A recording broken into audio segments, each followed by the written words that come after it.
Bienvenidos al sitio del Villegas. Voy a partir de inmediato con una situación que tenían en carpeta hacía rato, pero estaba esperando la oportunidad para tocarla y me refiero al caso de la Araucanía. Esta vez no me voy a referir tanto a eventos particulares como a tratar de entender que lo que se está viviendo allá es algo muy distinto a lo que quiere pintar este gobierno y lo que han querido pintar los gobiernos anteriores, en el sentido que estamos en presencia de una hilera, de una sarta de eventos particulares protagonizados, delitos en este caso, por individuos en particular a los cuales se persigue, se va a querellar, si se les detiene, etcétera, etcétera, etcétera, como si fuera una situación de crímenes comunes y corrientes, con eventos aislados que muy difusamente se asocian con la causa, con la llamada causa mapuche. Esto es un ejemplo de lo que llaman la posverdad.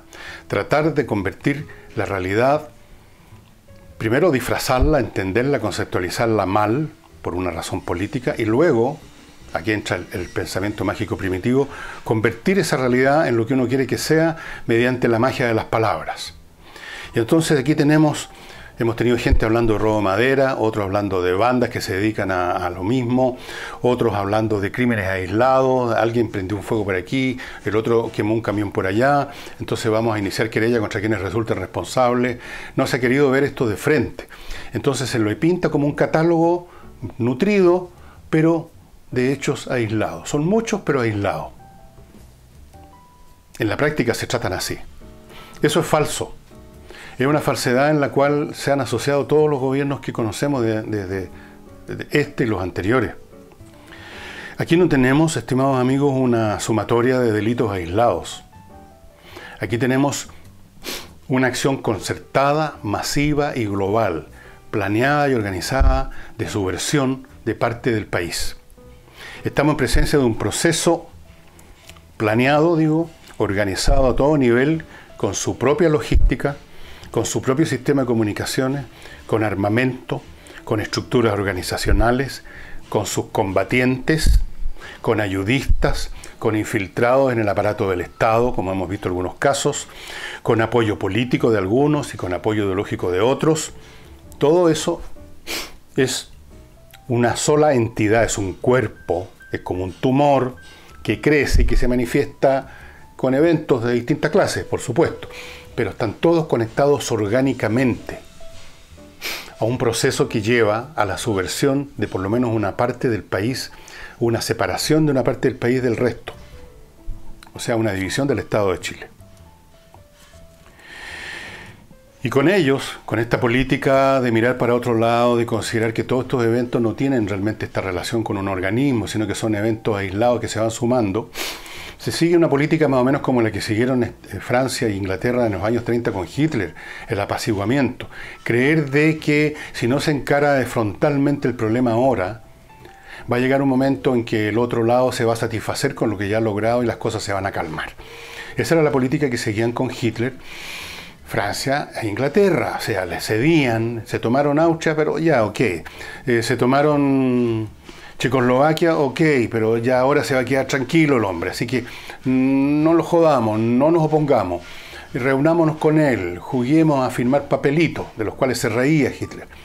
¿Y en qué terminó todo? Terminó en la Segunda Guerra Mundial. Cuando uno patea un problema por no pagar el costo de este porte ahora, se termina pagando un costo de este porte después. Porque el problema no desaparece como por ensalmo, porque no existe la magia de las palabras, porque la posverdad, por muy sofisticada que suena la expresión posverdad, en realidad no es más que una mentira. Es una mentira que pretende convertirse en verdad, que pretende aparecer como verdad y además que aparece como un conjuro mágico que cambia la realidad a la imagen y semejanza de la posverdad. Y eso no ocurre. Y quiero ponerles una muestra de esto, para que ustedes se den cuenta de la dimensión. Este es uno de los muchos mails que me han llegado, pero lo he escogido porque me parece muy ilustrativo. Lo voy a leer. Dice así: seguramente, Fernando, usted ha recibido muchos correos respecto al tema de la Araucanía, pero me gustaría aportar con lo que pude ver y fotografiar. Las fotos me las mandó durante mis vacaciones en el sur de Chile, en Caleo, a 1 kilómetro del lago Alanalhue. Es preocupante y triste, dice, ver gente mapuche en camionetas 4x4, dispuestas a quemar bosques y casas de vecinos, de gente de trabajo, no latifundista como nos hacen creer. Lo vi con mis propios ojos y me hago cargo de lo que digo. El incendio de la foto, una de las 6 o 7 fotos que me mandó, lo causó una de las comunidades mapuche que se tomaron un terreno el día martes la semana pasada en la zona de Calebu, a 1 kilómetro donde pasábamos nuestras vacaciones. Los vimos instalar las banderas mapuches, construir una ruca en medio del sitio, muy cerca de donde estábamos, así que tuve tiempo sobrado para observar y escuchar lo que pasaba. Los incendios se iniciaron la misma noche que empezó la toma. En los pocos segundos de iniciado el fuego, se escuchaban las celebraciones con el sonido de trutrucas, tambores y gritos. Desde que llegaron, marcaron con pancartas el, abro comillas, territorio mapuche en recuperación. Lo hicieron con banderas blancas y negras sobre sitios y parcelas vecinas que amenazaron con tomarse.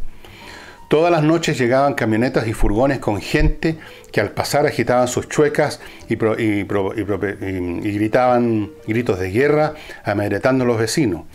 A veces también se estacionaban frente a las casas, apagando las luces, mirando hacia adentro, vigilando. Cuando uno salía a mirar, cuando los vecinos de esas casas salían a mirar, vuelven a encender las luces de sus autos y se van. El primer día cortaron la luz en toda la zona. Uno de estos cortes que por supuesto se le echó la culpa a las empresas eléctricas.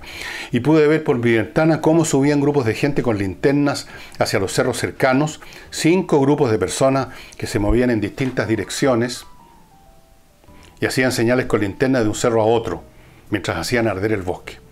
Estos mismos grupos amenazaron a algunos vecinos con quemarles sus casas y quitarles sus animales, que tienen a costa del trabajo de toda su vida. A uno de ellos le quemaron un depósito de madera contiguo a su casa, adjunta foto. La vi. Nosotros pasamos las noches a oscuras, puesto que los mapuches que estaban en la toma prendían focos y linternas alumbrando los sitios y las ventanas de las casas, y enviaban personas a vigilar. El día miércoles, en las localidades cercanas de Cañete, Tirúa y Contulmo, había alerta amarilla porque los focos de incendio se declararon en toda la zona. Miren qué coincidencia. Lo que hacía irrespirable el aire, así que nos tuvimos que ir. Dice, termina ya concluyendo este señor, es evidente que hay grupos terroristas muy organizados que están armando una guerrilla, que actúan con las estrategias del miedo y el cansancio, quemando miles de hectáreas, quemando casas, robando animales, etc. Ya no están simplemente luchando contra las forestales, como ellos tratan de narrarlo en algunas oportunidades, sino contra todos los chilenos. Y el gobierno y la prensa hacen como que no pasara nada. La posverdad. Pero observar desde Santiago o por la televisión no es lo mismo que verlo y sentir el mismo miedo que la gente que acá vive. Ese es uno de ellos. Y el otro mail, sobre lo mismo, pero mucho más corto, dice: solo quería comentar que en Arauco, en el lago Yeuyeu, fue tomada toda su ribera por comunidades mapuches, que no son terrenos forestales simplemente, sino que son de muchos privados, como mi suegro, dice esta persona, que compró un terreno con esfuerzo y está lejos de ser un latifundista. De hecho, nació y se crió en esta zona, es decir, es tan autóctono y ancestral como los mapuches. Aquí no hay un se me van. Esa frase que tanto revuelo causó cuando el presidente Gasco la pronunció para sacar a una gente que había entrado en lo que él consideraba su propiedad. Aquí no hay simplemente un se me van, dice él. Aquí hay escopetazos. Te sacan a escopetazos de tu propio terreno. Un terreno propio sin discusión. Pero no pasa nada. Nadie se atreve, se hace la vista gorda, no hay cortes de candado con prensa, como se vio a la ministra de Bienes Nacionales abriendo una playa en Pichilemu, etcétera, etcétera. Toda una comedia. Bueno, que en la prensa no publique nada de estas cosas no tiene nada de raro, porque la prensa hace mucho rato que entró en sintonía con los tiempos. Se mueren de susto los propietarios, y en cuanto a los que trabajan en los medios de prensa, su inmensa mayoría están con esa causa. Son todos progres. Son como hechos a máquina, ¿no? Casi todos ellos. Así es que no esperen ustedes, si ustedes quieren informarse sobre lo que está pasando en el sur, no cometan el error de leerlo en la prensa o verlo en la televisión, porque eso son puras mentiras, puras distorsiones, puras manipulaciones. Posverdad. Ahí tienen un ejemplo posverdad. Antes de entrar al otro tema, les quiero recordar que ustedes tienen la posibilidad de comprarse unas hermosas joyas en baumex.com, joyas de verdad, con metales preciosos, piedras preciosas y con diseños muy especiales, eso es lo más importante. Joyas preciosas con metales preciosos, hay muchas. con los diseños que usted va a encontrar en Baumex, solamente en baumex.com y con descuentos súper potentes y convenientes. Entre a baumex.com y vea todo lo que hay ahí en materia de argollas, pulseras, anillos, etcétera. Todo eso. Y ya que estamos en la onda de los regalos y las cosas ricas para tener, no olvide los perfumes como este, que es el que uso yo en las mañanas, y ya me eché ya. Este es el Napoleón 1815 de la Casa Gallimard. Nuestros amigos chilenos que trabajan en el sur de Francia, zona perfumera de Francia, le mandan a usted distintos perfumes de esta casa, pero también de la Maison Molinard, de la Maison Mikhaïev. Son todas casas perfumeras que están en el sur de Francia, zona perfumera desde hace siglos, cerca de Grasse o alrededor de Grasse, en ese sector. Son perfumes muy ricos, no los va a encontrar en Chile y usted los encuentra en monparfum.cl. Es una empresa que está en Francia, pero tienen perfumes disponibles en stock acá en Chile, de forma que si usted ordena cualquiera de estos, por ejemplo este Napoleón 1815, para usar el mismo perfume que yo, le va a llegar de inmediato, como me llegó a mí de inmediato. Así es que Monparfum o Monparfum, monparfum.cl, estimados amigos. Otro tema. Ex cancilleres chilenos, los don Heraldo Muñoz, que hizo noticia hace poco de una manera muy poco feliz, don Juan Gabriel Valdés, que es un caño medio empacado, así muy en la onda de su papi, que era bastante agradable en todo caso su papi, ¿no? Don Gabriel Valdés. Y Máximo Hernández han salido a criticar la postura del presidente y el gobierno en general respecto al tema de Venezuela, porque dicen que no tiene sentido de Estado, esa cosa empalagosa, solemne, empaquetada, almidonada, que se supone que tienen que tener las relaciones internacionales, pues hombre, por Dios. No tiene sentido de Estado, dicen, porque no ha consensuado con todos los sectores. Ahora, ¿qué quiere decir consensuado con todos los sectores? Desde luego no quiere decir consensuado con la Asociación de Ciclistas de Linares o la Asociación de Corredores de Rodeos de no sé dónde cresta. No, quiere decir con la oposición. Pero, pregunta número uno, ¿qué se puede consensuar hoy en día con la oposición? Si la política de la oposición es el no, como lo dijo muy bien Ampuero ayer. No, no, no, no, no. Y es la política del no porque no tienen ningún sí que decir, no tienen nada que proponer. Todo es no, no, no, no. ¿Cómo usted consensúa algo con gente así? Y que además en este tema específico de Venezuela han demostrado la postura que ya hemos comentado acá, cuáles son las razones muchas veces de esa postura, incluso con algunos grupitos o algunas personas dentro de la oposición que han caído en estado de delirio, siempre han vivido en él, hablando del compañero Maduro. ¿Cómo usted llega a un consenso? Para llegar a un consenso, usted tiene que tener un mínimo de terreno común. Aquí el terreno común sería menos que mínimo, sería casi microscópico. Sería hacer alguna declaración del tipo, estamos muy preocupados por la situación de Venezuela. ¿Y de qué les sirve a los venezolanos que manifestemos nuestra preocupación? Las cosas en Venezuela han llegado a un punto mucho más extremo que eso. Ya no necesitan los venezolanos que nos preocupemos. Necesitan que actuemos, que hagamos algo, como enviar ayuda. Esos 120 millones de pesos en ayuda, que es menos de lo que cuesta al año un parlamentario. Uno. Desde luego menos de lo que cuesta al año el señor Alejandro Navarro, que va a ir a la Contraloría a ver cuál es la legalidad.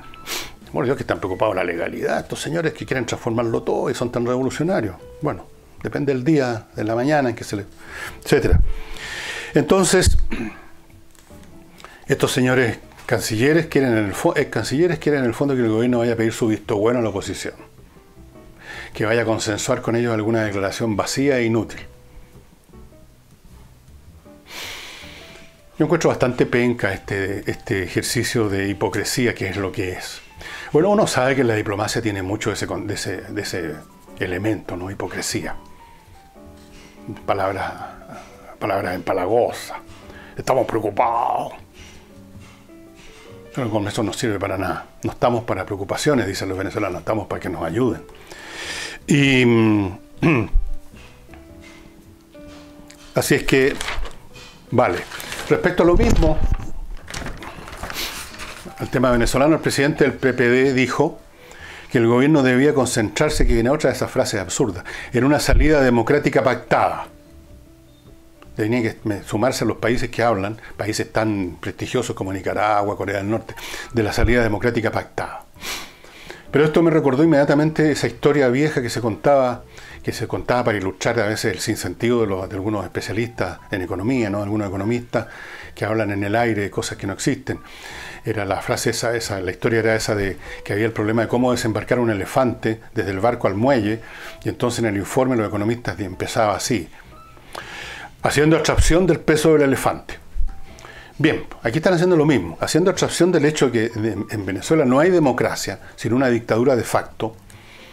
Haciendo abstracción de eso, hay que buscar una salida democrática. Pero si el problema consiste precisamente, estimado señor presidente del PPD, en que destruyó la democracia Maduro, pues sí, acuérdese que la Asamblea Nacional es un cuerpo que no tiene ya ninguna potestad en Venezuela. Acuérdese que el señor Maduro se fabricó su propio Congreso a imagen y semejanza, ¿ah? Con una membresía de picantes que sacó de las poblaciones de Caracas, todos muy revolucionarios, por supuesto. Acuérdese que muchos líderes de oposición están presos. Acuérdese que las elecciones con que Maduro se ungió nuevamente presidente fueron truchas totalmente, y por eso, o sea, esa es la razón por la cual está esta situación de desprestigio, por lo menos en los países decentes, internacional de Maduro. Es decir, el problema consiste precisamente en que no hay democracia, fuera de la ruina económica, por supuesto. Entonces venir a decir que hay que buscar una salida democrática pactada es como decir haciendo abstracción del peso del elefante. Esto se llama, estimado presidente del Partido por la Democracia, se llama, pero no sé si usted se acordará si alguna vez en su vida estudió lógica, yo sí, se llama petición de principio, la falacia de la petición de principio, que consiste en dar por resuelto precisamente el problema que se quiere resolver. Y usted da por resuelto el problema, porque da por sentado que existe una democracia, y habiendo una democracia se puede pactar una salida democrática. Dicho sea de paso, en los hechos, ese camino de ir a dialogar con Maduro ya se probó. El año pasado y antepasado hubo unas reuniones, incluso adobadas y adornadas con este revuelo de sotanas frailunas que siempre abundan en estos eventos cuando le quieren dar un aire más empaque. Siempre tiene que haber alguien del Vaticano, tiene que haber un obispo, tiene que haber un delegado mandado por el Papa, alguna cosa así, para tratar de darle sustancia. ¿Qué pasó con ese diálogo, con esa oportunidad? No pasó absolutamente nada, salvo que Maduro ganó tiempo. Siguió gobernando y siguió afirmando su poder, apoyado en organismos creados por él mismo, apoyado en la policía política cubana que lo asesora, etc. Ese fue el resultado del diálogo democrático la última vez. Y ustedes quieren que haga otro diálogo democrático para darle otra botella de oxígeno al régimen de Maduro. Así que esto debe ser una broma, porque incluso el presidente del PPD se debe dar cuenta de esto. Yo no espero mucho, digamos, de los políticos en general, de cualquier lado, ¿eh? Y en esto soy absolutamente ecuánime. No creo mucho en el CI de los políticos de ningún lado. Creo que son en general gente bastante mediana nomás, ahí nomás, con suerte. Pero esto es tan claro que yo creo que podrían una vez, haciendo un pequeño esfuerzo, meditando un par de horas, darse cuenta que pedir una salida democrática pactada es caer en la petición de principio. Les cuento ahora que si usted quiere realmente aprender inglés y no simplemente pegarse una pasada y comprarse por unos cuantos pesos bastante significativos, comprarse la sensación que ha hecho algo respecto al tema del inglés, sin hacer nada en realidad, porque va a salir tal como entró, en cero. Si usted quiere realmente aprender inglés, póngase en manos de Entrena Inglés, una academia que realmente enseña inglés por muchas razones. Una, porque enseñan profesores especializados en enseñar inglés. No estoy hablando de profesores de inglés que salieron de alguna institución pedagógica aquí en Chile. No, personas que aprendieron a enseñar inglés en países de habla inglesa, que saben enseñar y no son meramente un gringo que está en un año sabático en Chile y a la pasadita quiere hacerse unos pesos enseñando, entre comillas, inglés. Saben enseñar. Segundo, se ponen al nivel del alumno, el tiempo que tiene el alumno, la facilidad mayor o menor que tienen los alumnos para estudiar un idioma, etcétera, los materiales que les entregan.